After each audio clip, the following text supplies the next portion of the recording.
Welcome to Let's Talk Elevators, where we hear from voices within the vertical transportation industry. I'm your host, Morgan Jones, and this show is sponsored by Hyperion Solutions, whose focus is to provide tailored solutions that elevate the customer experience. Welcome to our second episode.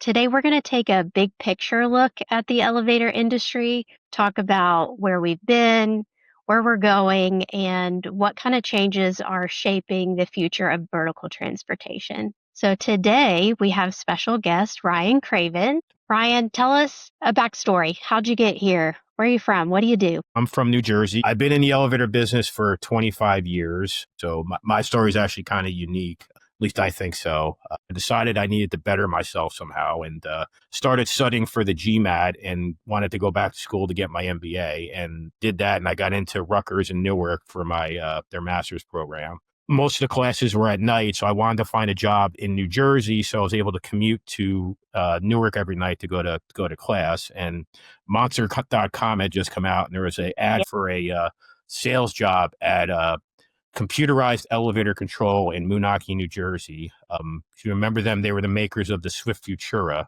controller system. ThyssenKrupp owned them. I worked there for 3 years, but really they hired me to just run around Long Island City for 3 months with brochures. Lucky for me, the sales manager at the time left and went to the competitor MCE.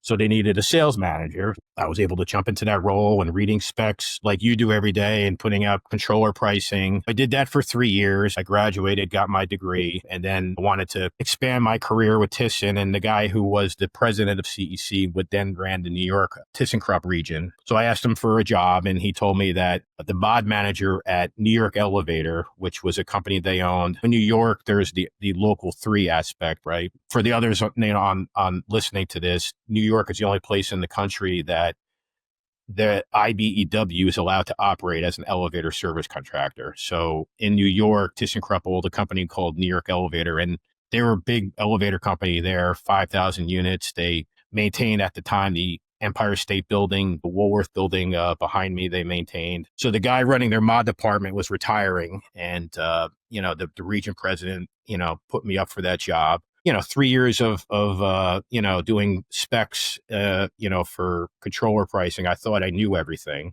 So I took a job, New York Elevator mod manager, 35 mod teams. I was probably 28 years old, and it mowed me over in New York City. The first day I went to a meeting for a job at a 50-story building on 3rd Avenue, and we were kicked out of the meeting. Like the customer didn't like our schedule and No way. Get out. That was my first day. The first Friday, where the guys are going to go on Monday.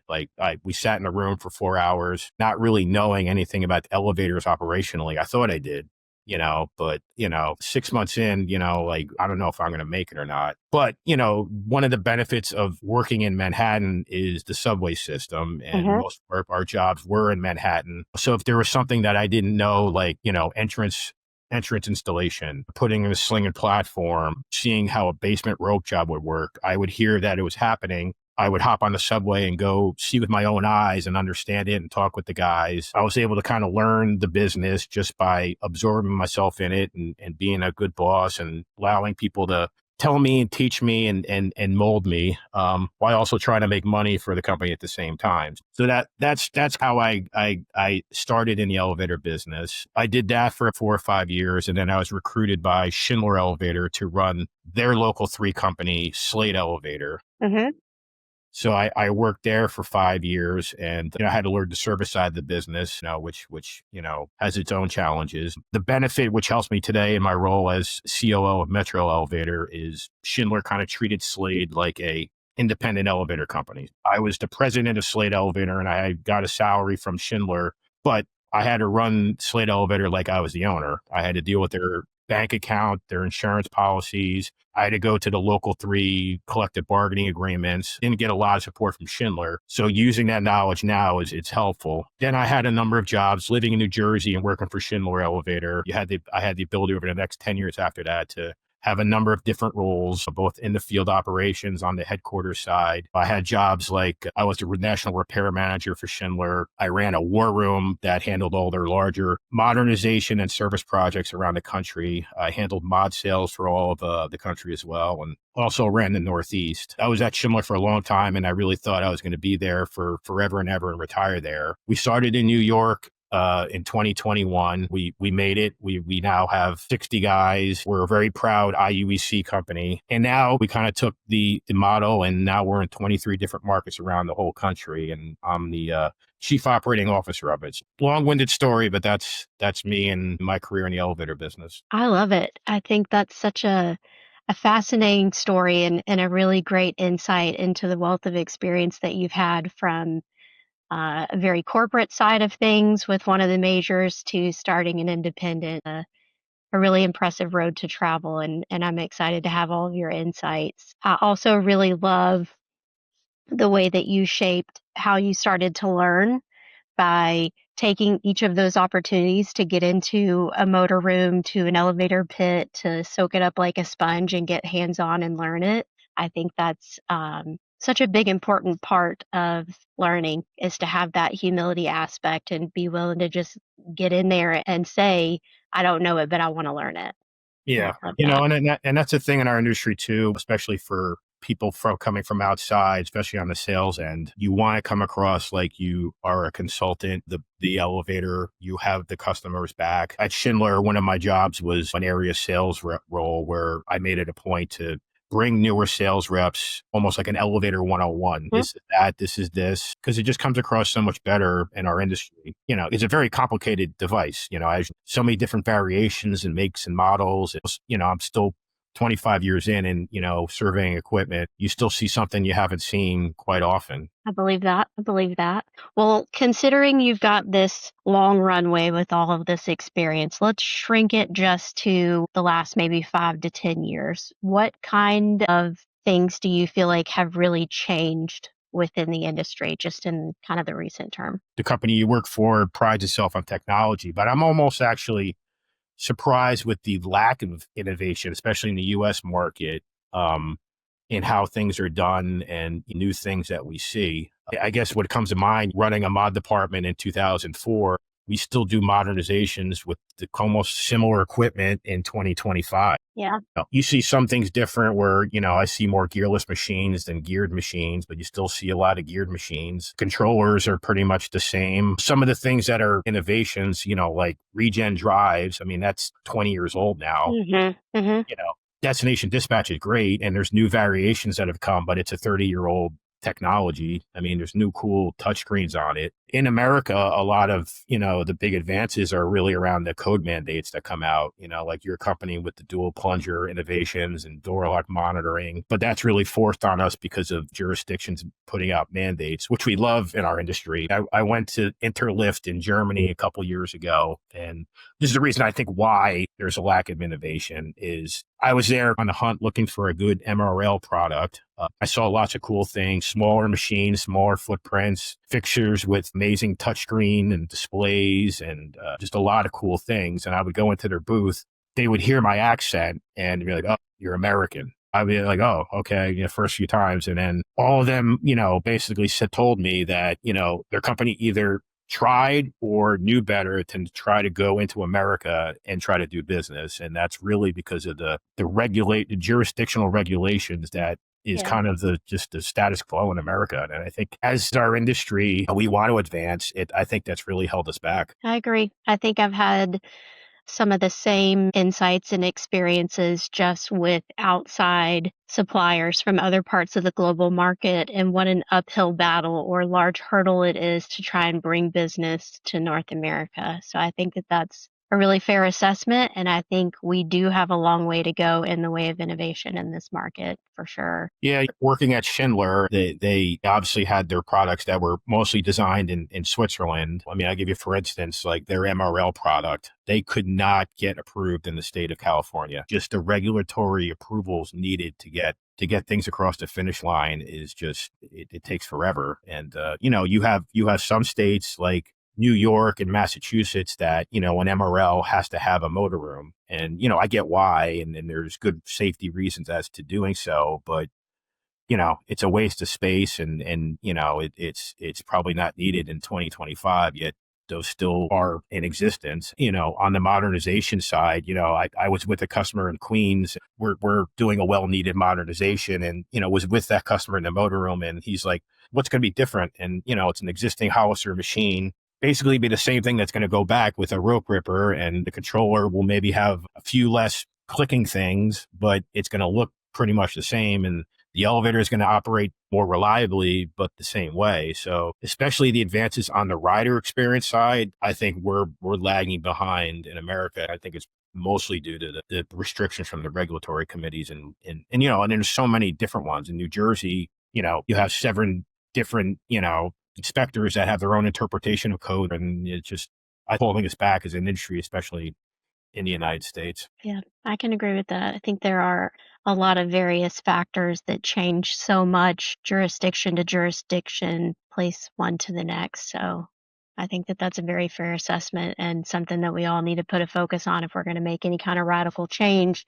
It's going to have to be a major investment from the industry at large Yeah, to move in that okay. direction. What kind of trends do you feel like are shaping growth within the industry? Maybe just a plug on Metro Elevator. We pride ourselves on improving the customer experience on the service end. I think our industry as a whole has regressed majorly on the service end and doing preventative maintenance. Doing preventative maintenance does work. We are opening in a lot of different markets, and really it's kind of 2 things. Having a more positive experience on the customer service end with elevator maintenance, taking care of people's elevators and being reliable. There's a lot to be had there, and we've grown tremendously just by picking up our phone and having technicians that respond quickly. And leading into, I guess, your question is, we really want to be excellent, if not, my goal is to be the best modernization company in the country. Installing quality products, installing them on time, having a positive experience for the customer. The biggest upcoming trend in our business, if it hasn't happened already, is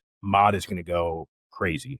I think the elevator industry revenue expected by 2030 will be $3 billion for modernization in the US. So I think there's an oncoming modernization boom. I don't think new installation, obviously buildings will get built, but I think there's going to be a general focus on people renovating their buildings and updating their elevators that badly need it. So Yeah, agreed. And I think, to your point, there will always be new buildings, there will always be new construction, new installations. But I think another economic factor is how COVID has changed things and changed buildings that were once completely occupied by business offices are now having to pivot and find a new place in the market nowadays, whether that's mixed use or changing it to residential, and then how that trickles down the line with all the changes that need to be made to accommodate that new use for that building. yeah, that's a good point. I spend the majority of my time in New York, and I would still say New York, it's only back to 50% occupied in office buildings. So we're not seeing a lot Crazy. of bids and new requests from commercial buildings, but the residential market's through the roof. Tons of modernizations on residential buildings, and with the code mandate with the dual plunger, you're seeing that happen. So, and flipping from residential to office, is happening. I mean, I think some of the reasons modernization is going to go through the roof is, I think the industry probably in the 90s and the 2000s, with the advent of the elevator consultant, allowed customers to sign what they thought are full service contracts where, an elevator company would sign up for basically covering the entire elevator, thus providing the owner with an insurance contract on their elevators, which I think, they use to their advantage for probably 15 to 20 years. And that maybe they knew they have the elevator company on the hook to fix anything if it went wrong. Mhm. And then maybe they upgrade the chiller or the HVAC or the boiler room or the security or the turnstiles. Now, it spent money elsewhere, because why, if the elevator company is just going to take care of the old elevator system and cover the cost on it, now why spend money on it? I'd say about 15 years ago, that changed. Like, I think the elevator companies finally woke up and realized they needed to push back on that and start charging for things like obsolescence. So I think that's culminating in modernization growing as well. we have an aging workforce. You think that's probably something you've heard from around the trade. I mean, I think the IUEC, we're a very proud IUEC company here, and they've been nothing but supportive of our growth, has a great apprenticeship program. But the older systems that are out there, the guys are retiring and taking that knowledge with them. Hmm. So buildings with really older equipment, say they have 6 elevators, that guy retires. They're talking about maybe having 3 elevators down at the same time and having a crisis. The modernization couldn't start fast enough. Stuff becomes obsolete a lot quicker. You can attest to that. The stuff that's made with computerized system, just like your iPhone goes obsolete. I think we're seeing that more quicker in our industry. Life cycles go faster. I used to say in our business 25 years before you need to modernize. That might be 15 or 20 now. And of course, these jurisdictional mandates that a lot of these states are adopting, instead of just doing the dual plunger or installing the DLM, let's not throw good money after bad and let's just modernize. So I think the modernization boom is coming if it's not already here. And I want our company to be at the foremost of that piece and being on the cutting edge and known around the industry as higher metro because they're the best at mod. I like that. How do you think maybe global events, whether that's urbanization or sustainability as people go green and make those kind of big initiatives, how do you feel like those things are impacting us as an industry? The world will require more elevators over time. That's just the way of the world. People are living longer. You need elevators in more nursing homes, more Hmm. medical. I guess my brain goes to the U.S. market. Obviously, the word tariff comes to mind, but we have good days and bad days with that. I think right now, what happens from that aspect, unfortunately, the end user, the building owner, are the ones that are going to bear the cost part of that. That doesn't mean they still don't need that modernization. The sustainability stuff, it's important. But similar to my earlier point there, regenerative drive came out 20, 25 years ago. And there's massive savings by using it, but I haven't seen other things that like excite me as far as sustainability from our industry, and I think there's a lot of opportunity for it. And I guess just another thinking, like my I guess complaint about lack of innovation, to all the companies out there that are looking to maybe innovate within the elevator business, whether it's AI modernization boom that's coming, like now is a time to start thinking about it or giving us some more options. And we're going to be installing a lot more stuff in the next 10 years. And if there's cooler things that can be more efficient, give a rider a better experience, I'm asking everyone out there, come up with it now because we're going to be putting it in, I think, a lot more in the next 10 years. Yeah, I think you're right. When you are working with the building owners, just going back to that go green thing, because I just feel like it's been something that I've had exposure to.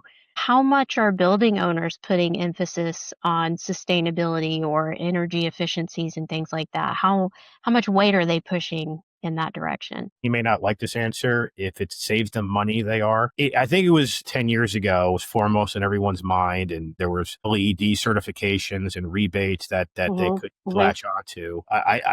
I don't think it's as prevalent as much now as it was then. Not to say it's not worth it and worth it, but I think the emphasis now is people just want reliable elevators and not have to spend money on them or worry about them any more than they currently are, which is a lot. Having a working elevator and not have to worry about it is way more on a building owner's mind as to whether their electrical bill is.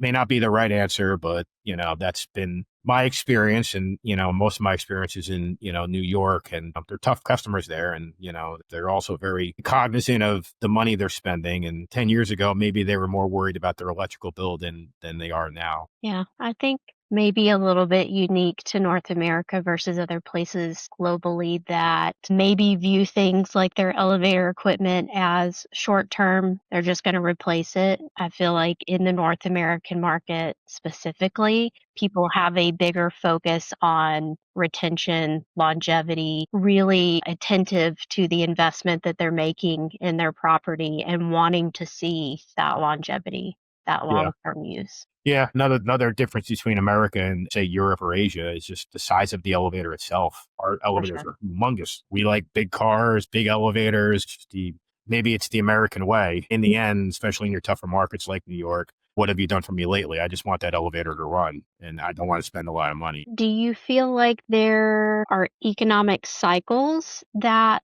are impacting construction versus modernization? I know you've talked about feeling that the shift is going to be heavily on the modernization side. I mean, working at one of the major elevator companies as long as I did, you live the waves. They're really revolved around the life cycle of the elevator is their bread and butter. They build an elevator. It runs for 25 years. They make money on service and repair in that interim, and they get to modernize it and do it all over again. But the ebbs and flows of the new installation market, they're really beholden to ups and downs in the building cycle, and bonuses will be bigger and smaller based on those at the major elevator companies. We don't focus here in Metro as much on new installation. Just it's hard for us to be competitive, to be honest. So we're more modernization heavy, very modernization heavy. But the service and repair business, I think that's from, an investor's point of view. You still need to have your elevator service and repair no matter what the economy says. There may be more blood in the water if you need to save money and maybe find a cheaper option, save money on the service end. I always like to say you get what you pay for, but modernization though, that can come down as well in bad economic cycles, but then that could be buoyed by a jurisdictional mandate that you have to have certain code installations by a certain date that can keep modernization afloat. So the economic impacts in our industry, I think the major elevator companies are more affected by that than independents. Not to say that we don't, or we're recession proof as a company, but it does. One of the benefits of, doing what we do is, are able to weather the storms a little bit better than maybe some other industries. Yeah, agreed. I think that's one of the things that I've always really appreciated about this industry is the essential nature of of our industry as a whole, that we're always going to have a place. There's always going to be some level of growth and a need driving the future for us. How do you think things like supply chain have affected our industry? We started Metro during the dark days of that supply chain crisis, Mhm. and a startup elevator company, you really need to get stuff to get the guys working, right? You look at a controller, you've seen it, it has a million things in there, right? Just one thing can hold up the whole thing, right? And what that thing is and where it's coming from, that's coming from Spain, that's coming from China, that's coming from Mexico. What is it? So, 4 years ago, one of the biggest headwinds starting Metro here in New York was, I just get stuff for to keep,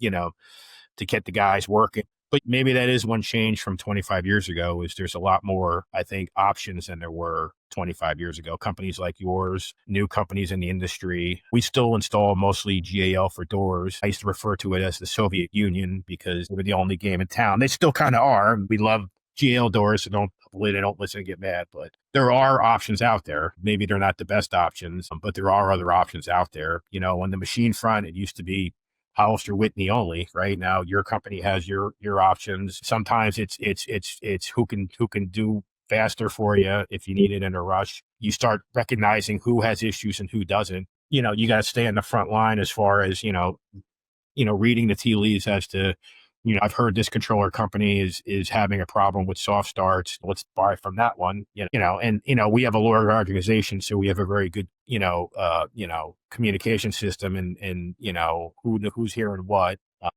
Sometimes it's not all true, but it's reacting here to install what we need to in order to get the running elevator back up running, or get what you need to start the modernization. Yeah, I think one of the words that you just used there, reacting, it makes me think of maybe the positive spin or the good outcome that comes from challenges like the pandemic and the supply chain issues that we all faced, especially during the beginning stages of that, is it makes everyone have to shift their focus. It makes people have to adapt or be put in a position to maybe look a different direction, to try something new. Even on the supplier side, as somebody who was a major part of those challenges and certainly felt the heat in those times, it pushed us to change things, keep more stuff in stock so that we're less reliant on, this deadline and this shipment. So certainly, while really tough in the moment, I think as long as you can be open, flexible, adaptable, you can come out on the end probably a lot better for it because you've pivoted and you've learned so much through that experience. Starting a company during that time frame, didn't make it easier either. I can But imagine. but to your point, I mean, not as a a shill for your company, but one of the first jobs we had, we needed to get gearless machines for a certain duty in a hurry. I had never installed touring machines before. And Matt McCullen, who runs my mod department, he hadn't had experience either. He really had experience with Hollister and Schindler machines, and he was skeptical, but it went great. And, he was amazed how he could get the machine around corners and, up through a trap door that he didn't think it was going to fit. And, so we tried that, and, it was a positive experience. And, we wouldn't have done it if you guys didn't tell us you could get it there in 8 weeks rather than the other company telling us in 12. Right. I I'm glad to hear that. That's yeah, a fantastic testimony, and I think is one of those things. To that previous point, we got in a position where we realized there would be a big advantage in keeping things in-house and having short lead times and stock options to give us that kind of flexibility. So that's a great example. there's a lot of things that came from the pandemic that you look back, and at that point in time, a big thing was no one wants to touch anything anymore. You had working at Schindler, developing ways for people to go in through the kiosk and call the elevator without touching a thing. Yeah. There was a fixture company that came up with a call button. You remember that thing? Yes. I think in like 30 years, we'll be walking around. It's like, why is that down there? It's going to be like going into an elevator that has an ashtray at this point in time. But So there were so funny. many things we were working on during that time frame that's going to become kind of like, oh, it's a frozen point in time. That's during the pandemic. Fun times. Indeed, they were.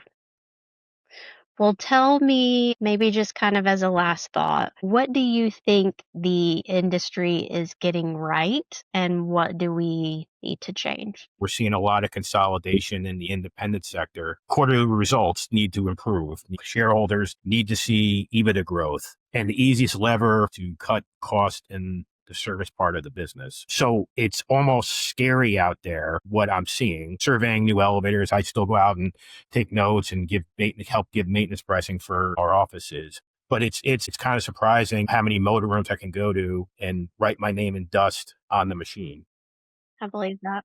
It's scary. Not to sound alarmist, but you remember when in Baltimore the cargo ship crashed into the bridge, right? The container ship. And then there was a whole crackdown on the container industry. And how did that happen? I worry that something like that could happen to our industry. We have inspection systems and violations and et cetera, but it's scary out there. That's what we're getting wrong the most. There's a lack of preventative maintenance going on, guys getting to things. And it's also good business, in my opinion. If a guy goes every month, he talks to the building guy at the building and he says there's a noise on the third floor and he fixes it before it comes back in the middle of the night, I'm not going sending my guy in the middle of the night paying overtime for him to do that. So there is business sense to do preventative maintenance, but elevators need maintenance. Maybe the newer ones are designed to not need as much. It's interesting insight. Is there any other tidbits, any other information that you'd like to leave the listeners with today? Companies like ours, more attention, having not as many units on our guys' routes, allowing them to do preventative maintenance, giving the modernization guys time to install and turnover quality product. There's ways to make money in industry. There's ways to not. And we pride ourselves on being an alternative in the industry right now, especially on the service end and especially to being responsive and taking care of our customers. So that's differentiating us right now. And that's why we're growing so much and expanding as rapidly as we are. But it's a great business. I don't still, going back to the beginning part, I still don't know how I ended up into this industry. Now I got half my family in it too, whether they like it or not, but it's a fun business, right? I wouldn't trade it for the world. I couldn't imagine myself doing anything else at this point. Totally agree.